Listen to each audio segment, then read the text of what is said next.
আসতাম আমি আওয়ামী লীগ নাকি অনেক শক্তিশালী দল। সাধারণত ছাত্র আন্দোলনের গণ অভ্যুত্থানে আওয়ামী লীগ দলটা যেমন কেমন ভেঙে চুরে গেছে, অনেকে আবার বলতেছে আবার আওয়ামী লীগ দলটা ফিরে আসবে।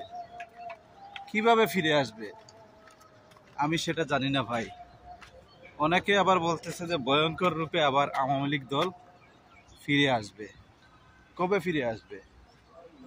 যে বাংলাদেশের প্রধানমন্ত্রী শেখ হাসিনা, উনি তো দেশ ছেড়ে চলে গেছে, আওয়ামী লীগের হাল কে ধরবে আমি সেটা জানি না।